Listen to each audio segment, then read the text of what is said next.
कर गौरवराम्बरं दधाने वपुरलककुला वृताननाब्जं विजय सखेरतिरस्तु मेन वद्या। हरे कृष्णा। तो हम लोग आज भीष्म स्तुति का दूसरा श्लोक डिस्कस करने वाले हैं। पिछले लेक्चर में हमने पहला श्लोक किया था, वो मतलब पहले स्कंद का 9वें अध्याय का 32वां श्लोक। आज हम पहले स्कंद के 9वें अध्याय का 33वां श्लोक करेंगे।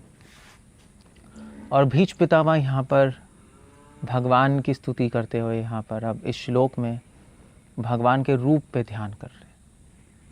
अब वैसे तो इस श्लोक को तो मैं एक्सप्लेन करूँगा, मगर एक पॉइंट ध्यान रखने वाली बात यह है कि भीष्म पितामह केवल भगवान के दर्शन नहीं कर रहे हैं, केवल देख नहीं रहे हैं। वहाँ पर भीष्म पितामह के अपने भाव हैं, कुछ फील कर रहे हैं अपने अंदर। और भक्ति मतलब फीलिंग्स, भक्ति मतलब भावनाएं। तो इन श्लोकों के द्वारा हमें ये समझना है कि भगवान और भक्त के हृदय में क्या भावनाएं चल रही हैं, क्या भावनाएं प्रकट हो रही हैं। अगर उन भावनाओं को अप्रिशिएट भी कर पाएँ, भीष्म पितामह के हृदय में जो भावनाएं हैं उनको अगर हम अप्रिशिएट भी कर पाएँ, तो भी हम भक्ति में बहुत आगे बढ़ जाएंगे। और अप्रिशिएट ही कर सकते हैं, कोई हम अपने अंदर तो अभी ला नहीं सकते हैं। इन भावनाओं की हम पूजा ही कर सकते हैं। तो ये और भावनाएं किसी भी व्यक्ति की उनके शब्दों से व्यक्त होती है। तो इसलिए हम भागवतम के श्लोकों को, भीष्म पितामह की स्तुति को पढ़ रहे हैं, मगर उन स्तुतियों के, इन शब्दों के पीछे हम भीष्म पितामह की भावनाओं को समझने का प्रयास कर रहे हैं, जो कि कई हमारे पूर्ववर्ती आचार्यों ने और श्रील प्रभुपाद ने अपनी टीकाओं में उनके शब्दों से निकाल के वहाँ पे अपनी टीकाओं में रख दी हैं। और उन टीकाओं के आधार पे हम अभी ये मैं एक्सप्लेन करूँगा, तो आपको समझ आएगा कैसे इस श्लोक में भीष्म पितामह की भक्ति युद्ध के स्थल में भी उनकी भक्ति बनी हुई है। युद्ध के स्थल में भी वो भगवान का माधुर्य आस्वादन कर रहे हैं, मधुरता आस्वादन कर रहे हैं। उस पर मैं बात करूँगा अभी, बट लेट्स इस पे श्लोक पे बात करते हैं हम। भीष्म पितामह कह रहे हैं 33वें श्लोक में, तो भीष्म पितामह कह रहे हैं त्रिभुवन कमलम तमालवर्णम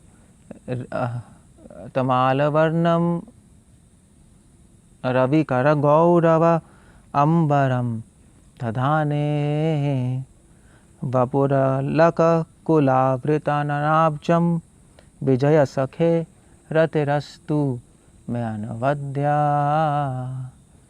भीष्म पितामह कह रहे हैं त्रिभुवन कमलम। भीष्म पितामह के सामने कृष्ण भगवान खड़े हैं। आप ये अपने मन में ऐसी भावना कर सकते हैं। और भगवान अर्जुन के रथ के सारथी हैं और सामने है। और ये जो श्लोक है, अब ये जो स्तुति चल रही है त्रिभुवन कमलम, ये स्तुति कई श्री वैष्णव आचार्य ये लिखते हैं कि ये स्तुति भीष्म पितामह अभी नहीं कर रहे हैं।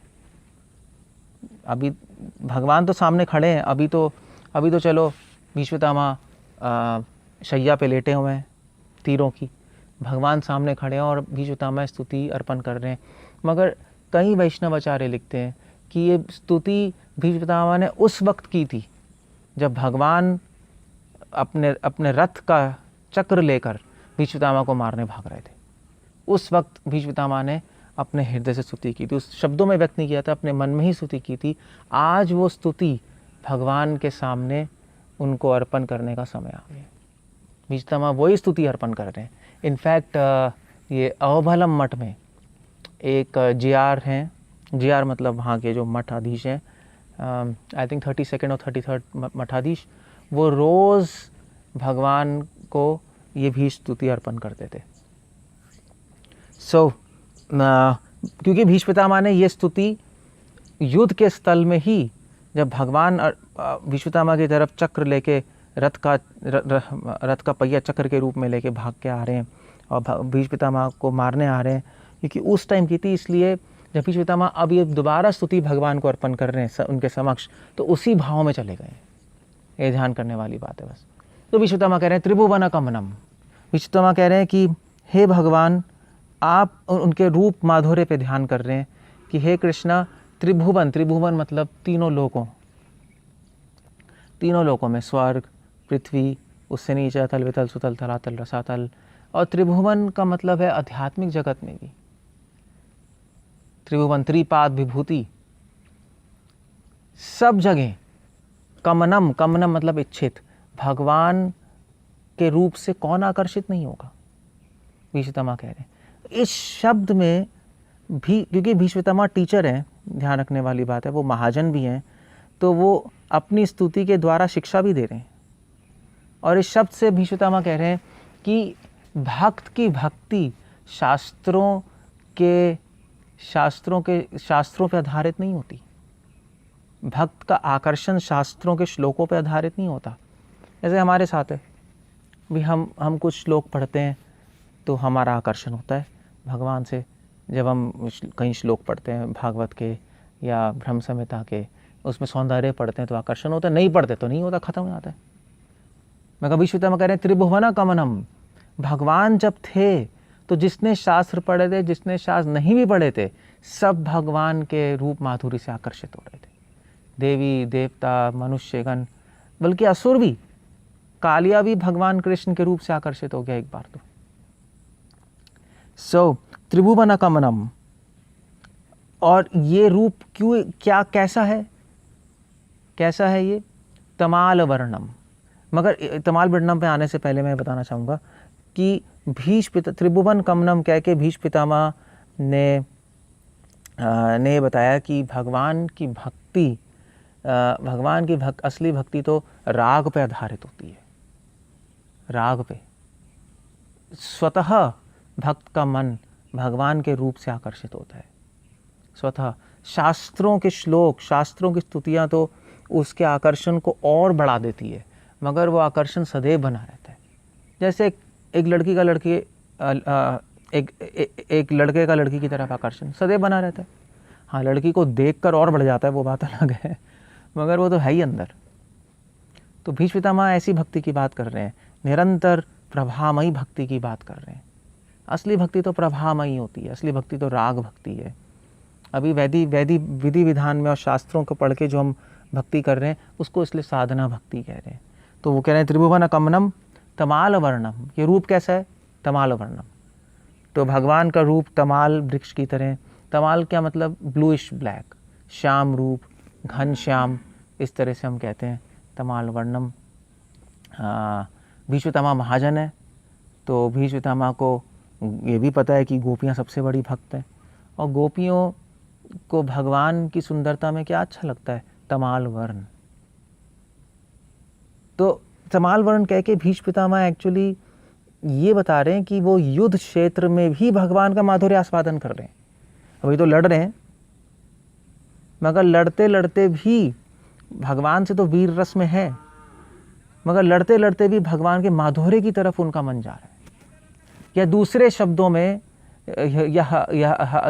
शब्दों में ये मान लीजिए कि भक्त भगवान के माधुर्य का आस्वादन करता रहता है किसी भी स्थिति में।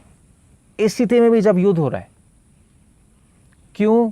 क्योंकि भगवान के जब माधुर्य का आस्वादन किया जाता है, जब माधुर्य की प्रशंसा की जाती है, तो भगवान बहुत खुश होते हैं। भगवान का ऐश्वर्य, भगवान का वीर्य, उसकी प्रशंसा की जाए, भगवान खुश होते हैं, आप महान हैं। बट जब माधुर्य की प्रशंसा की जाती है, भगवान आप बहुत सुंदर हैं, तो वो बहुत अति प्रसन्न होते हैं। तो यहाँ पे कह रहे हैं तमाल वर्णम। और फिर भीष्म पितामह कह रहे हैं कि भगवान अब भीष्म पितामह उसी भाव में है जब भगवान रथ का पहिया लेके उनकी तरफ भाग रहे हैं। भीष्म पितामह कह रहे हैं कि भगवान जब आप मेरे तरफ भाग के आ रहे थे, तो आपने जो पीताम्बर पहना हुआ था, भगवान की धोती येलो कलर की, इसलिए भगवान को पीताम्बरी कहते हैं। तो भीष्म पितामह कह रहे हैं रवि कर गौरव अंबरम। भीष्म पितामह कह रहे हैं एक तो आपके जो वस्त्र है वो भी पीले कलर का था, प्लस रवि कर गौरव। तो रवि करा मतलब होता है, रवि मतलब सूरज, करा मतलब रोशनी। सूरज की रोशनी उस पीताम्बर पे पड़ रही थी। और गौरा मतलब कि तो जो सुबह सुबह का सूरज होता है, सुबह सुबह का सूरज, बस उसकी रोशनी पड़ती है। इससे हमें पता लगता है कि ये जो इंसिडेंस है ये बिल्कुल सुबह सुबह हुआ है, क्योंकि युद्ध तो सुबह ही शुरू होता था जैसी रोशनी होती थी। तो सुबह सुबह जब सूरज उदय हो रहा है उस वक्त भगवान रथ का पहिया लेके भीष्म पितामह के पास के तरफ भागे। इसका मतलब है कि ये जो पूरा जो ये सीन है, जो पूरा ड्रामा है, वो सुबह 7 से लेकर 10 बजे के बीच में होगा, रवि का गौरा। इससे हम समझ सकते हैं जब सुबह सुबह ये चीज़ हो गई। तो उनके ड्रेस पे पड़ रही है सूर्य की रोशनी। तो वो कह रहे हैं रवि कर गौर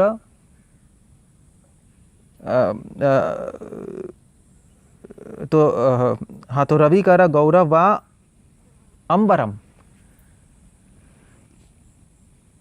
तो भीष्म पितामह कह रहे हैं कि वारंबरम, वारंबरम, अंबरम नहीं वारंबरम। तो वारंबरम मतलब कि भगवान ने पीत वस्त्र पहने हैं, उस पे और सूर्य की पीत कांति पड़ रही है, मतलब पीताम्बर धोए लग रहे हैं। तो शीला प्रभुपाद लिख रहे हैं वारंबरम का मतलब चमक रही है वो धोती। तो यूं समझिए, जैसे मतलब अपने माइंड में इमेजिन कर सकते हैं, जैसे हॉलीवुड मूवीज़ में हीरो आता है और भगवान ने चक्र पकड़ा हुआ है और एक तरफ से पूरी सूर्य की रोशनी पड़ रही है, पूरी लाइटनिंग हो रही है पीछे, और भगवान भागते हुए आ रहे हैं। मतलब आप हॉलीवुड मूवी भी बना सकते हैं इस पर। भीष्म पितामह कहने का मतलब है भीष्म पितामह बहुत इम्प्रेस्ड है इस रूप से। तभी तो इस स्थिति में भी भीष्म पितामह को भगवान का हर डिटेल्ड रूप नजर आ रहा है। उनकी धोती, उस पे चमक, मतलब आप समझ लीजिए भीष्म पितामह अगर जब उस युद्ध में खड़े हैं वो सब कुछ भूल गए। यहाँ इस शब्द से पता लगता है सब कुछ भूल गए। दुश्मन है, कुरुक्षेत्र है, रथ पे खड़ा हूँ, सब भूल गए, सब शून्य हो गया, केवल भगवान उनकी दृष्टि में। तभी तो हर डिटेल दिखाई दे रहा है। आगे श्लोक में आएगा भीष्म पितामह को भगवान के मस्तक पे जो पसीने के बिंदु भी दिखाई दे रहे। मतलब यू कैन इमेजिन कितनी कंसंट्रेशन होगी। तो ये कंसंट्रेशन कैसे हुई है? उनके प्रेम से, उनकी भक्ति से, उनकी भावनाओं से। भीष्म पितामह ये भी सिखा रहे हैं कि जब भगवान के लिए भावनाएं होंगी तो सारा संसार शून्य हो जाएगा, सब भूल जाओगे आप। भीष्म पितामह ये भी भूल गए युद्ध में खड़े हैं। युद्ध जैसी स्थिति को व्यक्ति कैसे भूलेगा? हाँ भाई ठीक है, भगवान अगर आ गए यहाँ और दर्शन दे रहे हैं और हम भगवान को देख के संसार भूल जाएं तो समझ आता है। मगर युद्ध में जब 1000 लोग मारने पे तुले हुए हैं, ये जस्ट वॉक आउट, वो हाथ जोड़ के खड़े हो गए बस। इसको कहते हैं भक्ति। तो भक्ति का प्रवाह तो किसी भी स्थिति में नहीं रुक सकता, और भक्ति के प्रवाह से व्यक्ति को संसार के अपने ध्येय का भी स्मरण भी हो जाता है। तो इसलिए कह रहे हैं रवि कर गौरवाम्बरम दधाने। दधाने मतलब ये ड्रेस थी उनकी, उन्होंने पहनी हुई थी। एवरी डिटेल, हर डिटेल पे फोकस कर रहे हैं। ये भक्ति है। भक्ति से भगवान का रूप, भगवान की ड्रेस, भगवान का नुपुर, भगवान के हाथ की अंगूठी, भगवान के हाथ का नखून, हर चीज पे फोकस आ जाता है। तो भक्ति से कंसंट्रेशन आती, कंसंट्रेशन से भक्ति नहीं आती, उल्टा नहीं होता। तो भक्ति का मतलब है हम अपनी भावनाएं बढ़ाएं, अपने आप भगवान पे फोकस बढ़ जाएगा। और कैसे बढ़ाएं? भीष्म पितामह जैसे भक्तों की भावनाओं को हम अप्रिशिएट करें और उनकी पूजा करें, तो वो भावनाएं हमारे अंदर भी आ जाएंगी। और फिर भीष्म पितामह कह रहे हैं कि ये तो ड्रेस थी, उनका रूप कैसा था? वपुर अलक कुलावृता नानाभ जन्म। अब इसके तो इसके दो मतलब है। वपुर मतलब उनका फॉर्म कैसा था? अलक कुला आवृत अनानाब्जम। अब्जम मतलब भगवान का कमल, अब्जम मतलब कमल, और उसके बाद मतलब कमल रूपी प्रभुपाद लिख रहे हैं आनना अब्जम। आनना अब्जम, अब्जम मतलब कमल, आनना मतलब मुख। भगवान का मुख कमल रूपी दिखाई दे रहा था। कमल रूपी से कहने का मतलब क्या है? अभी तो भगवान गुस्से में है। भगवान जब भीष्म पितामह की तरफ भाग रहे थे तो पूरे गुस्से में थे, मारने के लिए आ रहे हैं, और भीष्म पितामह को भगवान का मुख कमल रूपी दिखाई दे रहा है। इससे क्या पता लगता है? इससे पता लगता है भीष्म पितामह के हृदय में भगवान के लिए प्रेम है, क्योंकि प्रेमी को ही अपने प्रेमी का मुख बहुत सुंदर लगता है जब वो गुस्से में हो। नहीं ऐसे पति पति को पत्नी का मुख ज़्यादा सुंदर लगता है जब वो गुस्से में होती है। तो भीष्म पितामह को बहुत सुंदर कमल रूपी मुख नज़र आ रहा है भगवान का। प्रेम ऐसा होता है, प्रेम में उनको भगवान से प्रेम है, भगवान मारने आ रहे हैं तो भीष्म पितामह गुस्सा नहीं आ रहा, बल्कि और सुंदर लग रहे हैं भगवान। तो प्रेम हर चीज़ की गति को उल्टा कर देता है, हर चीज़ की गति को उल्टा कर देगा। सो अभी गुस्से में है मगर और प्रेममयी लग रहे हैं। अनानाब्जम, इससे पता लगता है भीष्म पितामह युद्ध में भी उनका प्रेम बना हुआ है। ये आगे इस अगले श्लोक में आएगा ये कॉन्सेप्ट। प्रेम आहितु की अप्रतिहता, प्रेम की गति को कोई नहीं रोक सकता। और वो कह रहे हैं कि भगवान के मुख पे अलक कुलावृता, भगवान के मुख पे भगवान के अलक, भगवान के बाल, भगवान के घुंघराले बाल भगवान के मुख पे लटक रहे थे, झलक रहे थे भगवान के। यहाँ पे सारी तरफ भगवान भाग के आ रहे हैं, भगवान के बाल खुल गए, लटक रहे हैं। एक मतलब ये है, प्रभुपाद लिख रहे हैं इसका मतलब अलक कुलावृता नाम, मतलब कि भगवान के मुख पे चंदन लगा हुआ था। अब वो चंदन क्या है? कुछ आचार्य इसलिए लिखते हैं कि भगवान के मुख पे जो पसीने की बिंदुएं थी उस पे सूर्य की रोशनी पड़ रही थी और सूर्य की रोशनी से वो बिंदुएं चंदन की बिंदुएं जैसी लग रही थी। मतलब आप देख रहे हो भीष्म पितामह का फोकस, इंटेंस फोकस, हर डिटेल देख रहे हैं, हर डिटेल्ड भगवान की देख रहे हैं। ये तो प्रेम से ही होता है बस। तो कोई क्वेश्चन ही नहीं है कि भीष्म पितामह का लेवल प्रेम से कम है। आप ये कह सकते हो हमें तो पता ही है भीष्म पितामह तो महाजन है, बट एविडेंस क्या है? एविडेंस कि उनके हार्ट में प्रेम है, ये है उनके शब्द। और वैसे भी मुखा प्रसादात, इसलिए कहते हैं कि भक्तों के शब्दों से पता लग जाता है कि उसकी स्थिति क्या है। तो आज हम भीष्म पितामह के शब्दों से हमें पता लग रहा है कि उनके हृदय में कितना प्रेम है। इसलिए शास्त्रों में भी लिखा है कि अगर आपको महान लगना है, आपको अगर दिखाना है कि मैं महान भक्त हूँ, तो कुछ बोलो मत। इसलिए जितने भी गुरु हैं मौन व्रत ले लेते हैं, क्योंकि जैसे ही बोलोगे पता लग जाएगा मूर्ख है। सो उसके बाद कह रहे हैं विजय सखे। भीष्म पितामह कह रहे हैं विजय सखे। विजय मतलब अर्जुन, क्योंकि अर्जुन भगवान के साथ था, अर्जुन की कभी हार नहीं हुई, इसलिए उसका नाम विजय भी था। भगवान को बोला है विजय सखे, अर्जुन का सखा। बल्कि भीष्म पितामह क्योंकि भक्त हैं, भक्त दीन होता है, तो भीष्म पितामह ये नहीं सोच रहे हैं कि भगवान ने रथ का पहिया क्यों उठाया, क्योंकि मैंने शपथ ली थी कि या तो भगवान को, या तो अर्जुन को मारूंगा या भगवान को अपनी शपथ तोड़नी पड़ेगी कि मैं कोई अस्त्र नहीं उठाऊंगा, शस्त्र नहीं उठाऊंगा इस युद्ध में। तो भगवान ने मेरी शपथ रखने के लिए अपने प्रॉमिस तोड़ दिया। भीष्म पितामह ये नहीं सोच रहे हैं अपने एंगल से। वो भीष्म पितामह कैसे सोच लेंगे कि मेरी शपथ रखने के लिए भगवान ने अपना प्रॉमिस तोड़ा कि मैं अस्त्र नहीं उठाऊंगा युद्ध में। भीष्म पितामह कोई भक्त अहंकारी नहीं होता, मेरी शपथ नहीं। भीष्म पितामह सोच रहे मेरी शपथ भगवान रखे ना रखे उससे क्या फ़र्क है, बट भगवान ने अर्जुन की रक्षा के लिए ये रथ का पहिया उठाया। ये अर्जुन भक्त है, इसलिए कह रहे हैं विजया सखे। आप देख रहे हो भक्त को अपने, भक्त दीन होता है, भक्त अहंकार से नहीं सोचता जैसे भीष्म पितामह सोच रहे हैं मेरी शपथ। वैसे भीष्म का नाम भीष्म इसलिए था क्योंकि वो शपथ लेने में बहुत महान थे। उन्होंने शपथ ली थी कि मैं आजीवन ब्रह्मचारी रहूँगा। भीष्म व्रत रखते थे, मगर भीष्म कह रहे हैं कि भगवान तो मैं कौन हूँ, मेरा व्रत रखने के लिए भगवान क्यों ये सब करेंगे, इतनी मेहनत। वो तो अर्जुन की रक्षा करने के लिए भगवान कर रहे हैं। विजय सखे रतिरस्तु में अनबद्या। भीष्म पितामह कह रहे हैं कि ऐसे भगवान में मेरी रति हो। अब क्वेश्चन ये है कि भीष्म पितामह ये क्यों कह रहे हैं ऐसे भगवान में मेरी रति हो। वो हम अगले श्लोक में मैं बताऊंगा, क्योंकि अगले श्लोक में भी वही प्रार्थना करने की ऐसे भगवान में मेरी रति हो, मेरा प्रेम हो, मेरा प्रेम बना रहे, ऐसे भगवान में हमेशा ऐसे भगवान में मेरी रति स्नेह प्रेम हो जाए। अब क्वेश्चन ये है कि भीष्म पितामह में तो पहले ही प्रेम है, वो तो पहले ही इतने भक्त हैं, उनके शब्दों से पता ही लग रहा है, फिर भी ऐसी क्यों प्रार्थना कर रहे हैं कि ऐसे भगवान में मेरा प्रेम बना रहे, मुझे मेरा प्रेम हो, ऐसा क्यों कह रहे हैं, वो हम अगले प्रवचन में, अगले लेक्चर में हम डिस्कस करेंगे। हरे कृष्ण।